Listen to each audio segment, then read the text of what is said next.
Bismillahirrahmanirrahim. Assalamualaikum warahmatullahi wabarakatuh. Alhamdulillahirabbil alamin. Nahmaduhu wa nasta'inuhu wa nastaghfiruh. Wa na'udzu billahi min syururi anfusina wa min sayyiati a'malina. Man yahdihillahu fala mudhillalah wa man yudlil fala hadiyalah. Asyhadu an la ilaha illallah wahdahu la syarikalah wa asyhadu anna Muhammadan abduhu wa rasuluh la nabiyya wa la rasula ba'dah. Allahumma salli wa sallim wa barik ala Muhammad wa ala alihi wa ashabihi wa man ittaba'ahum bi ihsanin ila yaumiddin. Yaqulullahu subhanahu wa ta'ala fi kitabihil azim ba'da a'udzu billahi minasyaitonir rajim. Ya ayyuhalladzina amanu ittaqullaha haqqa tuqatih wa la tamutunna illa wa antum muslimun. Ya ayyuhan nas ittaqu rabbakumul ladzi khalaqakum min nafsin wahidah wa khalaqa minha zawjaha wa batha minhuma rijalan katsiran nisaa wattaqullaha alladzi tasaaluna bihi wal arham innallaha kana 'alaikum raqiba.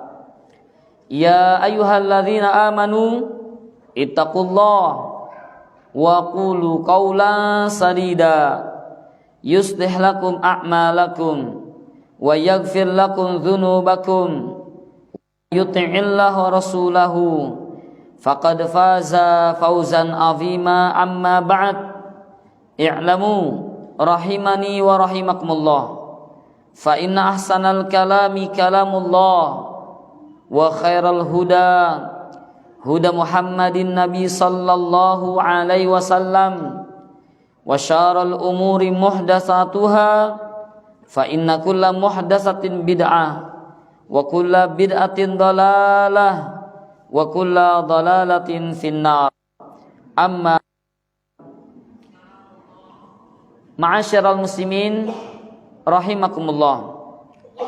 Alhamdulillahirabbil alamin.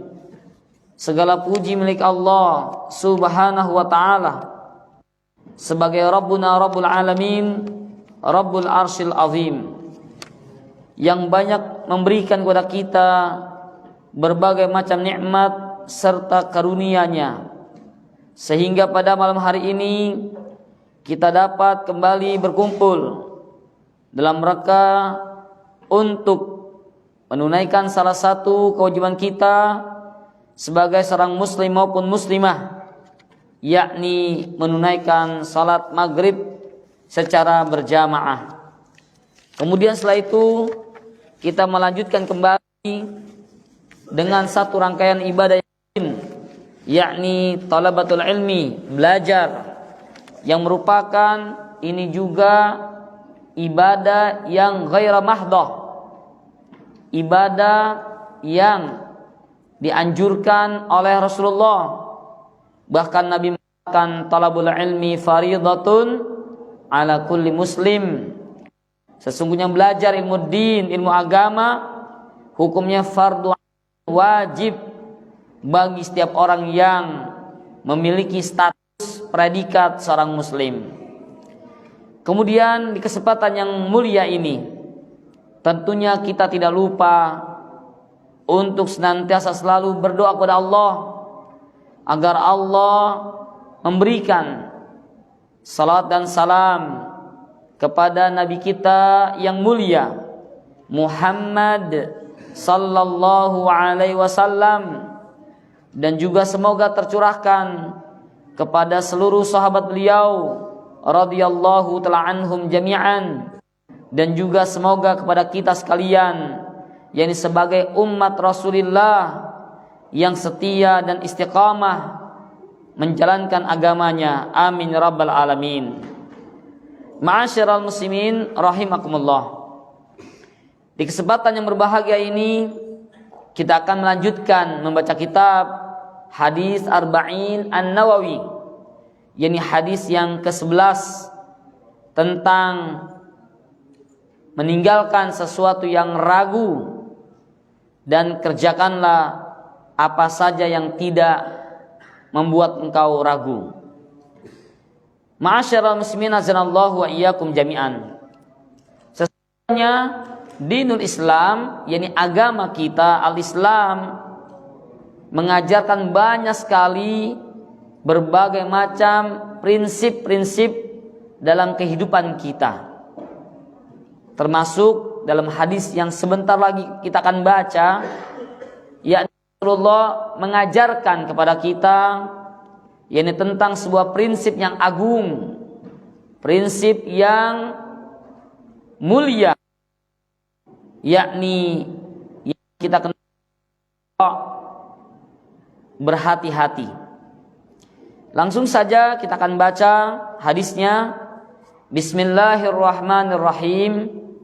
An Abi Muhammadin Hasan ibni Aliin ibni Abi Talibin sibti Rasulillahi sallallahu alaihi wasallam wa raihanatihi radhiyallahu anhuma qala hafidhtu min Rasulillah sallallahu alaihi wasallam da'ma yaribuka ila ma la yaribuk, rawahu Tirmidzi wan Nasa'i wa qala Tirmidzi haditsun hasanun sahih. Hadis yang ke-11 Al-Imam An-Nawawi, yakni Yahya bin Syaraf Abu Zakaria rahimahullah ta'ala rahmatan wasi'ah, beliau mencatat Muhammadin Muhammad sebagai kunyah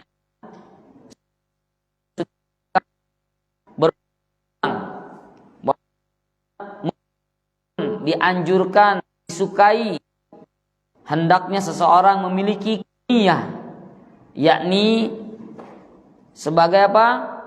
Kunyah, julukan. Ya. Kunyah ini dibatasi yang diawali oleh ummun, ibu, abun, bapak, dan ibnu, dan anak. Ya, itu namanya kunyah, bukan hanya sebatas abu, bukan hanya ummu, bisa juga ibnu, Ibnu Hajar, ya, Ibnu Majah, Ibnul Qayyim, ya. Itu namanya kunyah. Ada juga yang abu, ini banyak sekali. Abu Bakar, Abu Darda, ya, dan seterusnya. Atau ummu, ya, ada Ummu Abdillah, Ummu Sulaiman, Ummu Habibah, dan seterusnya. Anjur harus punya anak, ya, belum nikah, tapi dia ingin kalau punya anak namanya Umar, berarti Abu Umar, boleh, tidak mengapa. Ma'asyiral muslimin azanallahu wa iyyakum jami'an. Dari Abu Muhammad. Siapakah Abu Muhammad? Al-Hasan, yakni Hasan bin Ali, anaknya Ali bin Abi Talib, anaknya Abu Talib, Berarti dia adalah siapa? Cucu Rasulullah sallallahu alaihi wasallam. Sebagaimana dikatakan sibti Rasulillah, Abu Muhammad Al-Hasan bin Ali bin Abi Thalib, beliau adalah sibtun, yakni cucu Rasulullah sallallahu alaihi wasallam. Bukan hanya sekedar cucu, tetapi wa raihanatihi, dan dia adalah kekasih, kesayangan Rasulullah sallallahu alaihi wasallam. Jadi hadis ini menunjukkan ada dua keutamaan yang didapat oleh Al-Hasan bin Ali bin Abi Thalib radhiyallahu taala anhuma. Yang pertama, beliau sebagai sibtun, yakni cucu Nabi. Berarti beliau adalah ahlul bait, ya, keluarga Rasulullah. Namun di dalam Al-Lughatul Arabiyah dibedakan. Sibtun, cucu dari jalur perempuan, itu namanya sibtun. Tetapi kalau cucu dari jalur ayah laki-laki, namanya hafidun. Ya, kalau di kita Indonesia sama aja, cucu. Ini dikatakan sibtun, cucu Nabi. Berarti Nabi Muhammad sallallahu alaihi wasallam punya anak perempuan namanya Fatimah. Fatimah punya anak namanya siapa? Al-Hasan wal Husain. Maka Hasan dan Husain ini dikenal dengan sibtun, cucu Nabi dari anak perempuan. Kalau misalkan ada seseorang namanya Salman, punya anak namanya Sulaiman. Sulaiman punya anak namanya Fatimah. Maka Fatimah ini namanya hafidun, cucu. Ya, Fatimah, ya, bapaknya Salman. Salman punya bapak Sulaiman. Fatimah binti Salman bin Sulaiman. Itu namanya hafidun. Ya. Ma'asyiral muslimin azanallahu wa iyyakum jami'an. Kemudian tentunya sebelum kita melanjutkan membaca siapakah Abu Muhammad Al-Hasan bin Ali bin Abi Thalib radhiyallahu anhu, kita dengarkan terlebih dahulu apa yang beliau sampaikan. Qala, beliau mengatakan hafidtu, kata Hasan bin Ali, aku telah hafal. Hafiza yahfazu, hifzan atau tahfizan, artinya adalah menjaga. Ya, asalnya hafiza yahfazu artinya menjaga. Makanya dikatakan hafizul Quran, orang yang menjaga Al-Quran dengan cara menghafalnya. Ya, maka dikatakan hafiz, al-hafiz. Dia bukan hanya sekedar hafal, tapi dia menjaga Al-Quran tersebut dengan cara dipraktekkan, diaplikasikan dalam kehidupannya sehari-hari. Al-Hafidh. Kata Al-Hasan bin Ali radhiyallahu ta'ala anhuma, hafidhu, aku telah menghafal min Rasulillah, dari utusan Allah, yakni Rasulullah sallallahu alaihi wasallam. Apa kata beliau? Yakni Rasulullah bersabda, "Da'ma yaribuka." Tinggalkanlah, yakni apa-apa yang membuat kamu ragu. Da'ma yaribuka, tinggalkanlah, da'u, tinggalkan, jauhi.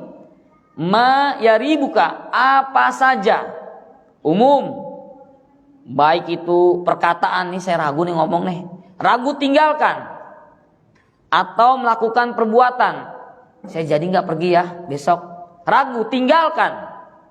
Da'ma yaribuk, tinggalkanlah sesuatu apa saja yang membuat kamu ragu. Ila ma la yaribuk, dan ambillah sesuatu yang membuat kamu tidak ragu. Pastikan pilih A atau B, pastikan. Ya, jangan ada keraguan pada dirinya. Hadis ini telah dikeluarkan oleh Imam At-Tirmidzi dan juga Imam An-Nasa'i, dan hadis ini telah dinyatakan oleh Imam At-Tirmidzi hadisun hasanun sahihun. Hadis yang hasan, yang sahih. Artinya apa? Hadis ini layak dan sesuai, boleh untuk diamalkan. Maka kita harus beramal dengan hadis-hadis yang sahihun, minimal hadis yang hasan. Dan kita nggak boleh beramal dengan menggunakan hadis-hadis yang dhaif, yang lemah, apalagi maudhu', yang palsu. Karena banyak hadis-hadis yang beredar, baik yang dhaif maupun yang maudhu'. Ma'asyiral muslimin azanallahu wa iyyakum jami'an. Kita akan sedikit menyinggung tentang siapakah Abu Muhammad Al-Hasan bin Ali bin Abi Thalib radhiyallahu ta'ala anhuma. Beliau dikenal juga sebagai Sayyidun, yakni pemimpin. Sayyid artinya tuan, atau Sayyidun pemimpin. Ya. Sebagaimana Rasulullah bersabda, "Inna ibni hadza sayyidun." Kata Rasul, sesungguhnya anakku ini, maksudnya cucunya, yaitu Al-Hasan, sayyidun. Dia ini adalah nanti ini udah gede sebagai pemimpin, sayyidun. Pemimpinnya para pemuda. Inna ibni hadza sayyidun. Sesungguhnya anakku ini adalah sebagai sayyid, pemimpin. Wa inni la arju, dan sesungguhnya aku berharap ayyuslihallahu bihi. Aku berharap nanti Allah akan mendamaikan baina fi'ataini, antara dua kelompok besar, min ummati, dari kalangan umatku, yakni disebabkan dengan kehadiran Abu Muhammad, yakni Al-Hasan. Nabi mengatakan, ini cucu saya nanti kalau udah gede dia sebagai sayyidun, pemimpin. Ya, yang dengannya aku berharap yaitu Allah akan mendamaikan antara fi'ataini, dua kaum, dua kubu yang besar dari kalangan umatku, sebagai penengah. Wala'allallaha ayyusliha bihi baina fi'ataini minal muslimin azimatain. Dan semoga saja Allah memperbaiki dua kelompok tersebut dari kalangan kaum muslimin, kelompok yang besar, disebabkan oleh Al-Hasan.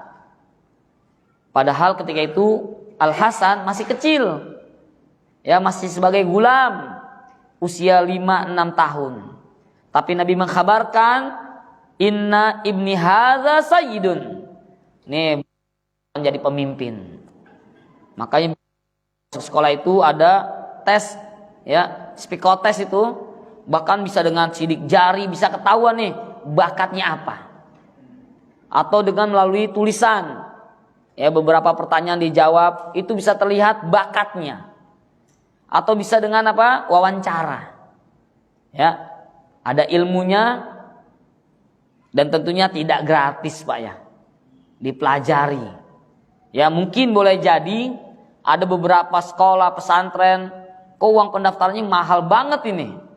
Nah, boleh jadi karena tadi tuh ada beberapa dana yang dialokasikan untuk memanggil para ahli di bidangnya.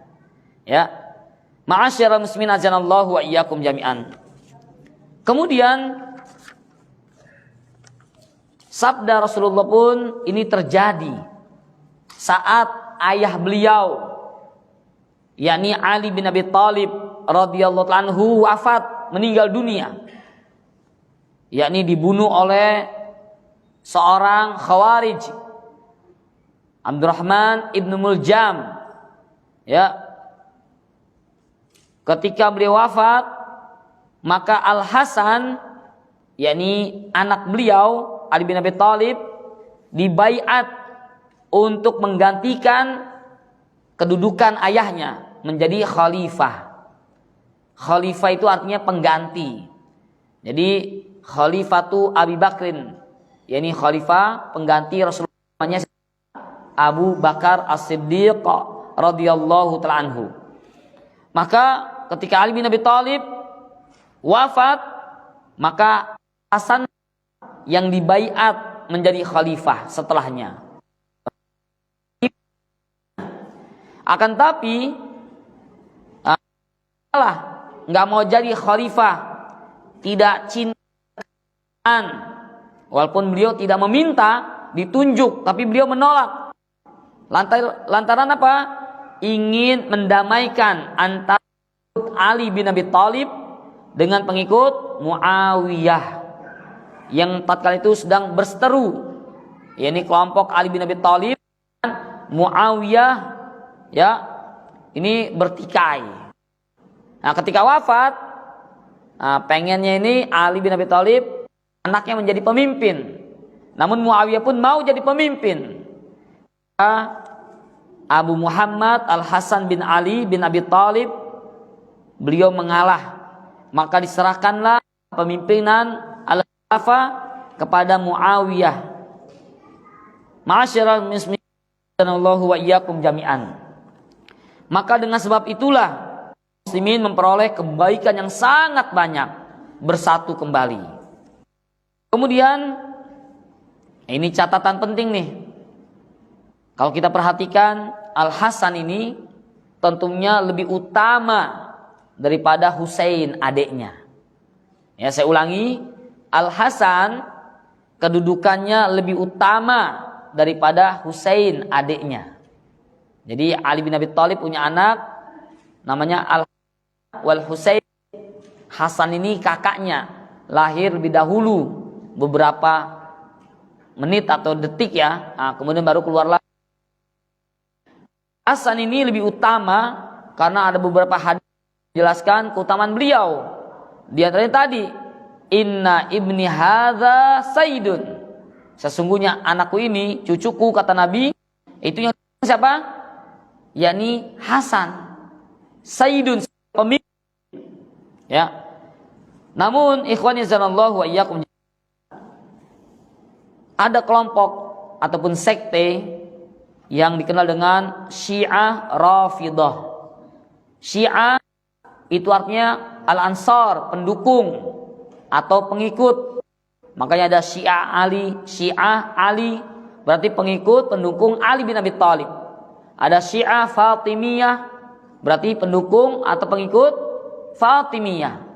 Ada Syiah Zaidiyah berarti pendukung atau pengikut Zaidiyah, Zaid.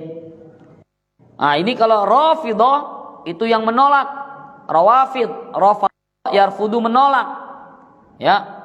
Dia tidak mengakui Quran yang ada pada kita saat ini, yang jumlah ayatnya kurang lebih berapa ayat Al-Quran? 6.203 ayat kurang lebih. Ya, bukan 6.606. Ya, 666 bukan. Ya, tidak sampai segitu. Kata mereka ini baru sepertiganya. Jadi kalau ayat Al-Quran ada 6.000, mereka punya 18.000 ayat. Ya, jadi 3 jilid itu Al-Quran, Pak, ya. Ini menurut orang-orang Syiah Rafidah. Dan mereka lebih memuliakan, mengagungkan Al-Husain daripada siapa? Al-Hasan. Padahal Hasan, kalau mereka jujur, harusnya mereka harus memuliakan, mengagungkan Hasan daripada Husain. Ya, namanya orang Syiah Rafidah, laknatul alaihim jami'an, mereka malah memuliakan Al-Husain. Sampai-sampai ketika mereka yakni apa? Mengadakan tawaf atau perjalanan di terowongan yang mereka sebut bukan labbaik Allahumma labbaik, labbaika ya Husain, labbaika ya Husain. Sampai bahkan jadi kekacauan. Ya, di tahun berapa saya lupa itu ya. Banyak jemaah haji yang meninggal dunia disebabkan apa? Orang-orang Syiah Rafidhah dari Iran. Mereka terboden jalannya. Ya orang keinjek-injek. Udah di terowongan Mina panjang berapa kilo, panas, udara sesak, apalagi kalau mati lampu, udah banyak korban jiwa di sana. Nah, ini orang-orang Syiah Rafidhah, mereka lebih memuliakan, mengagungkan Al-Husain daripada Al-Hasan. Ma'asyiral muslimin Allah wa iyyakum jami'an. Alasannya cuma satu. Kenapa?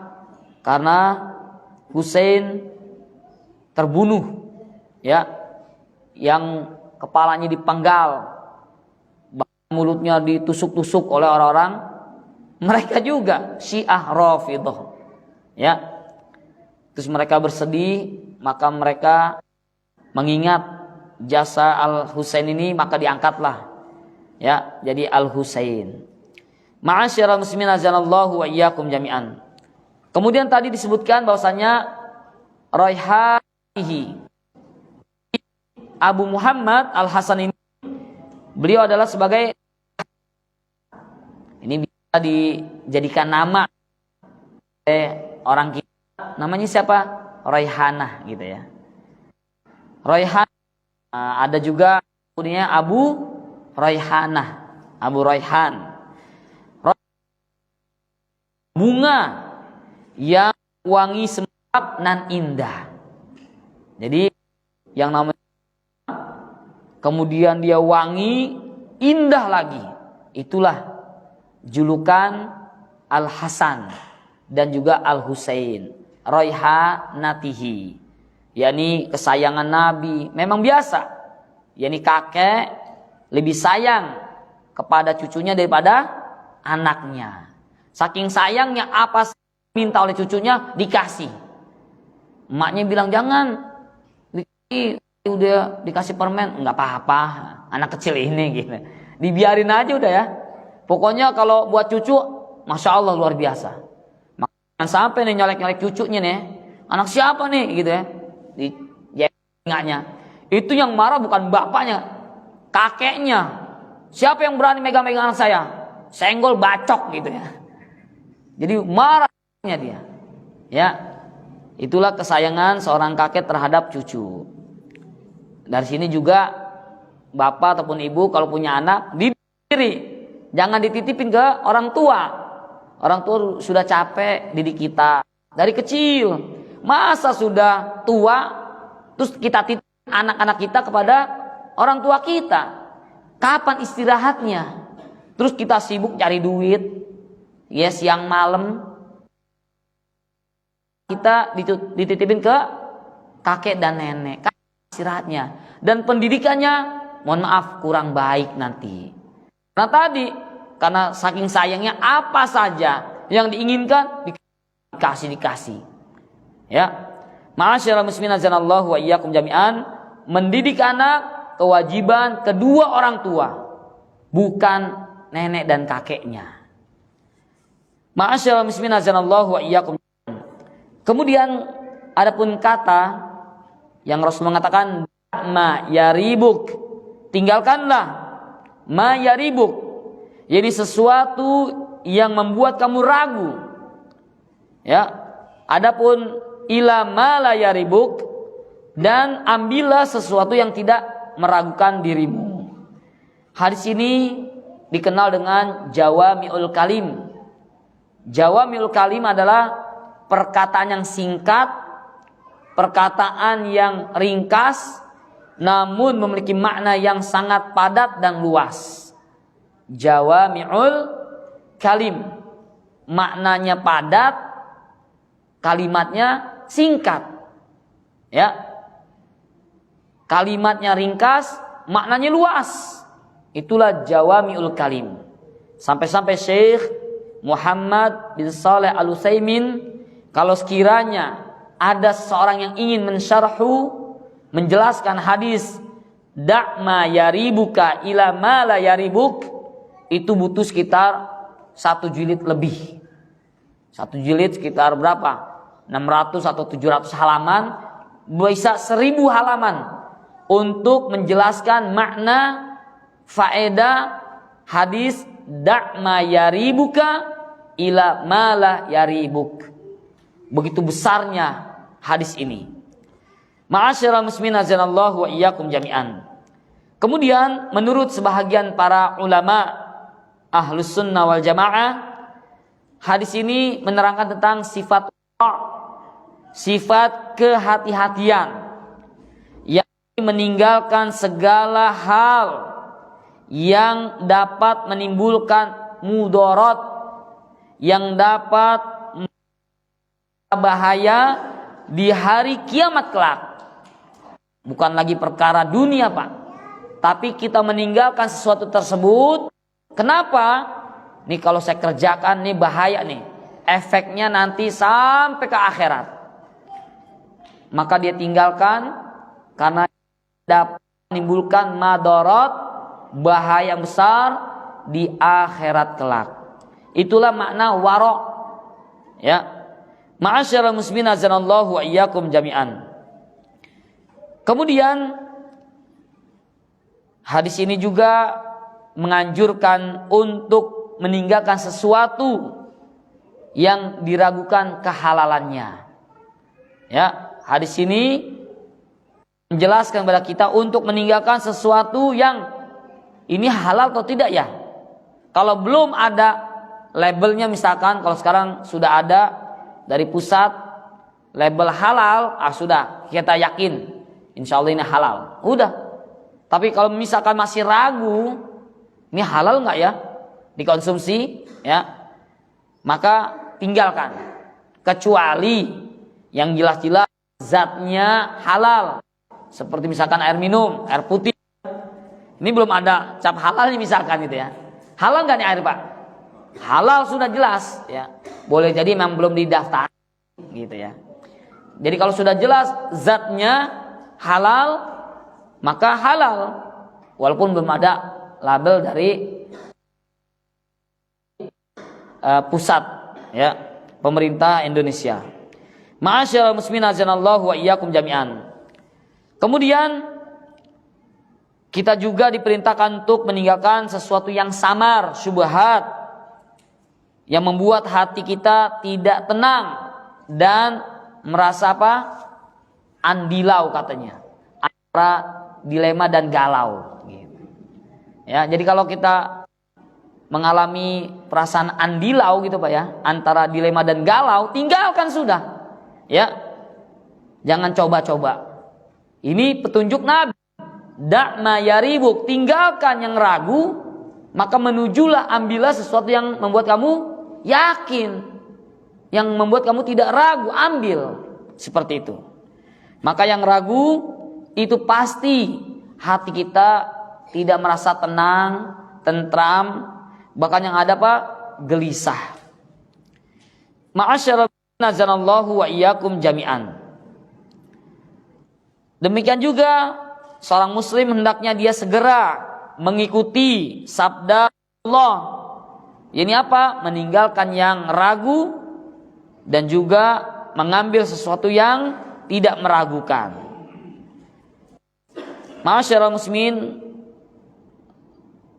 yang dimuliakan Allah Subhanahu wa taala. Mari kita lihat bagaimana sifat wara', kehati-hatian salafun saleh yang diceritakan oleh Al-Imam Al-Bukhari bahwasannya Abu Bakar As-Siddiq, Siddiqul Akbar radhiyallahu anhu, beliau itu adalah orang yang sangat berhati-hati. Ya, orang yang sangat wara' dalam perkara syubhat atau halal atau haram. Ya, kalau syubhat beliau langsung tinggalkan. Enggak pakai pilih-pilih lagi, enggak pakai berpikir panjang, enggak jelas, tinggalkan. Seperti dahulu ada seorang, yakni budak Abu Bakar As-Siddiq radhiyallahu anhu, pembantunya pernah membawakan makanan untuk beliau, yakni Abu Bakar As-Siddiq radhiyallahu anhu. Maka Abu Bakar melihat dikasih makanan, hadiah, dikasih makan. Dia makan pemberian dari pembantunya ataupun budaknya. Lalu budak perempuan tadi mengatakan, "Ya Abu Bakrin, wahai Abu Bakar,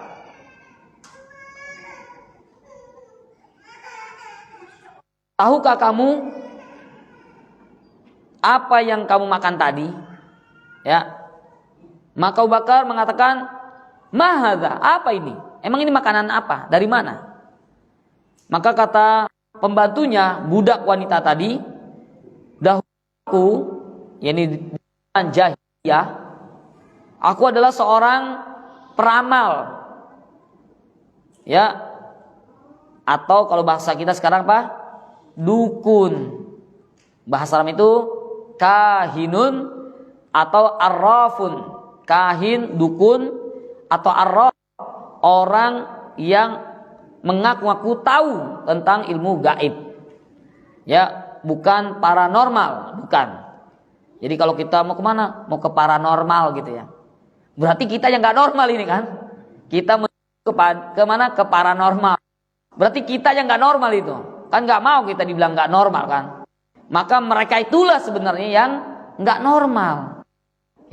Kalau ada orang Pak, dia bisa mengetahui ilmu gaib, kemudian dia bisa melihat sosok halus, itu sudah jelas dia nggak normal, jiwanya terguncang, terganggu, dan dia punya sesuatu, punya jin, punya peliharaan, dan tentunya haram dalam Islam, yakni meminta bantuan kepada seorang jin. Ya. Kemudian wanita tadi, jadi budak wanita milik Abu Bakar As-Siddiq radhiyallahu anhu, dia menceritakan dahulu, aku di zaman jahiliyah seorang, aku sebenarnya juga nggak pandai, yakni menafsirkan, meminta penjelasan kepada konsumen saya mau apa, dia terka-terka, itu ngarang semua, cuman orang pada percaya gitu. Sebenarnya saya nggak pandai gitu. Ini pengakuan dari seorang dukun, dan biasa memang dukun itu para wanita. Bahkan Nabi dahulu Nabi Muhammad pernah disantet, kena sihir, ya, disihir oleh seorang seorang wanita Yahudiyah. Ini aslinya dukun yang paling top ketika itu, sampai Nabi kena sihir. Ya, Nabi lagi mandi di sumur, rambut beliau panjang, ada yang jatuh, rontok. Dari rambut itulah diambil ke buhul. Nabi ketika sholat kayak rasanya belum sholat, lupa gitu. Nah, kemudian didatangkan malaikat untuk mencari buhulnya di mana. Ada disebutkan di satu sumur, pas dicari benar, itu sisa bekas Nabi mandi, rambutnya rontok, agak panjang, dijadikan buhul. Nabi pernah terkena sihir. Ma'asyiral muslimin azanallahu wa iyyakum. Kita ketahui sihir itu lemah, ya. Yang jelas kita harus menguatkan zikir pagi dan petang. Dan pengakuan dari dukun wanita saat ini dan sekarang sudah taubat, dia paling enggak kuat itu ketika ada orang mengatakan doa apa? La ilaha illa anta subhanaka inni kuntu minaz zalimin. Hancur badannya, remuk kayak habis digebukin orang satu kampung. Kalimat itu, kalau ada orang-orang kena jin, bacakan itu, hancur itu jin. La ilaha illa anta subhanaka inni kuntu minaz zalimin. Nabi Yunus. Sudah masuk waktu salat Isya. Baik, nanti kita akan lanjutkan ba'da salatul Isya. Allahu ta'ala. Ini kisah tentang Abu Bakar As-Siddiq bersama pembantunya, budak perempuannya. Wallahu ta'ala bisawab. Assalamualaikum warahmatullahi wabarakatuh.